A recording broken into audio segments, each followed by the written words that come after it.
जानते हैं कि भारत में कई शक्तिशाली देवियां थीं जिनकी कभी धूमधाम से पूजा होती थी, लेकिन आज उनका नाम भी बहुत कम लोग जानते हैं। कभी ये देवियां प्रेम, शक्ति, धन और रक्षा की प्रतीक थीं। भक्त इनके मंदिरों में श्रद्धा से सिर झुकाते थे।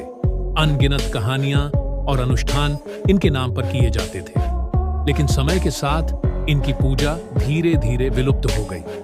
आज हम मां दुर्गा, काली, लक्ष्मी और सरस्वती की आराधना करते हैं, लेकिन क्या आपने कभी उन देवियों के बारे में सुना है जो एक समय में समान रूप से पूजी जाती थी?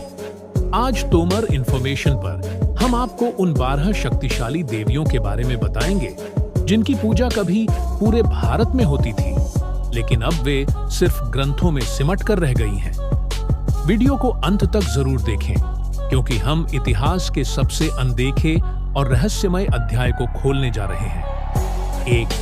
रति, प्रेम और सौंदर्य की देवी रति, जिन्हें प्रेम और आकर्षण की देवी माना जाता था, भारतीय पौराणिक कथाओं में बहुत महत्वपूर्ण स्थान रखती थी। वह कामदेव की पत्नी थी और उनकी उपस्थिति प्रेम की शक्ति और उसकी गहराई को दर्शाती थी। प्राचीन काल में विवाहित जोड़े प्रेम और सौहार्द बनाए रखने के लिए उनकी पूजा करते थे, लेकिन समय के साथ समाज की प्राथमिकताएं बदल गईं। भक्ति मार्ग और संन्यास की धारणा प्रचलित हुई और सांसारिक प्रेम को भौतिक माना जाने लगा, जिससे रति की पूजा धीरे धीरे कम होती गई। 2. अरण्याणी, जंगलों और प्रकृति की देवी। जब मानव सभ्यता जंगलों पर निर्भर थी, तब अरण्याणी की पूजा धूमधाम से की जाती थी। लोग उनसे समृद्धि और सुरक्षा की प्रार्थना करते थे, लेकिन जैसे जैसे शहरीकरण बढ़ा और जंगलों की कटाई होने लगी, उनकी पूजा भी लुप्त होती गई। अब उनकी आराधना केवल कुछ लोक कथाओं तक सीमित रह गई है। 3. रोहिणी, चंद्रमा और नक्षत्रों की देवी। वैदिक काल में चंद्रमा और नक्षत्रों का बहुत महत्व था और रोहिणी को शुभता और समृद्धि का प्रतीक माना जाता था, लेकिन खगोल विज्ञान और ज्योतिषीय मान्यताओं के बदलने के साथ उनकी पूजा धीरे धीरे लुप्त हो गई। अब केवल ग्रंथों और ज्योतिष संदर्भों में उनका नाम लिया जाता है। 4. नीति, भाग्य और न्याय की देवी। नीति देवी को वेदों में भाग्य, धर्म और सही आचरण की देवी के रूप में वर्णित किया गया है, लेकिन समय के साथ लोग भाग्य सुधारने के लिए टोटकों और कर्मकांडों में उलझ गए, जिससे नीति देवी की पूजा धीरे धीरे लुप्त हो गई। अब उनका नाम सिर्फ वेदों में ही पाया जाता है। 5. यमी, यमराज की बहन, रात्रि की देवी। यमी को रात्रि और आत्मचिंतन की देवी माना जाता था।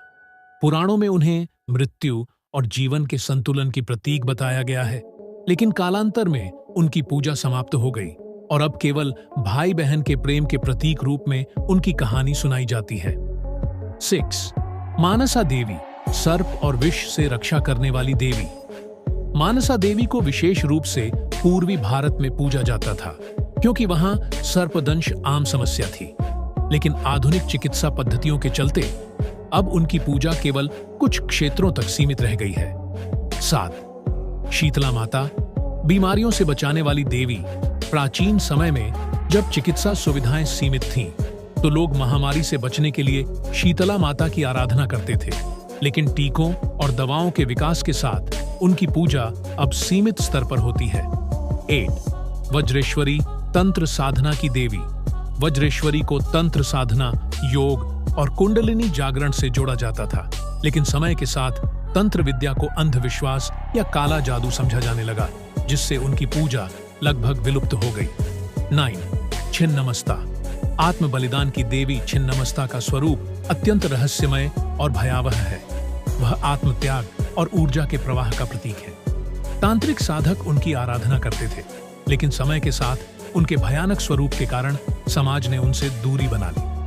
10 जनवरी, गंगा का पुराना रूप। 10 जनवरी देवी वही गंगा है जिन्हें आज हम पूजते हैं, लेकिन समय के साथ उनका यह नाम भुला दिया गया और अब केवल गंगा की पूजा ही प्रचलित रह गई। 11. षष्ठी माता, बच्चों और मातृत्व की देवी। षष्ठी माता की पूजा खासकर बंगाल, बिहार और पूर्वी भारत में की जाती थी, लेकिन आधुनिक चिकित्सा और बदलती जीवन शैली के कारण अब उनकी पूजा कुछ क्षेत्रों तक सीमित रह गई है। 12. ज्वाला मालिनी, भयंकर अग्नि की देवी। ज्वालामालिनी को युद्ध और शक्ति की देवी माना जाता था। प्राचीन योद्धा और साधक उनकी पूजा करते थे, लेकिन जैसे जैसे युद्ध की प्रकृति बदली और तांत्रिक साधनाएं लुप्त हुईं, उनकी पूजा भी खत्म हो गई। क्या इन देवियों को भुला दिया गया? समय के साथ समाज में बड़े बदलाव आए, जिससे हमारी पूजा पद्धतियां भी प्रभावित हुईं। कई पुराने मंदिर नष्ट हो गए, कुछ देवी देवताओं की मान्यता लोक कथाओं तक सीमित रह गई और कुछ की पूजा नई धार्मिक मान्यताओं में विलीन हो गई। आज हम मुख्य रूप से दुर्गा, लक्ष्मी और काली जैसी प्रमुख देवियों की पूजा करते हैं, लेकिन क्या हमें अपनी प्राचीन परंपराओं और इन भुला दी गई देवियों के महत्व को फिर से समझने की कोशिश करनी चाहिए? निष्कर्ष और आपकी राय, क्या आपने पहले इन देवियों के बारे में सुना था? ये वे शक्तियां हैं जो कभी हमारे पूर्वजों की आस्था और जीवन का हिस्सा थीं, लेकिन अब भुला दी गई हैं। क्या आपको लगता है कि हमें इन्हें फिर से पूजना चाहिए या कम से कम इनके बारे में अधिक जानने का प्रयास करना चाहिए? कमेंट में अपनी राय जरूर दें।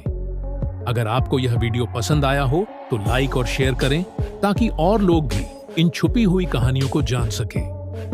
तोमर इन्फॉर्मेशन को सब्सक्राइब करें और जुड़े रहें हमारे साथ, क्योंकि हम आपके लिए ऐसे ही और भी रहस्यमयी और अनसुने विषय लाते रहेंगे।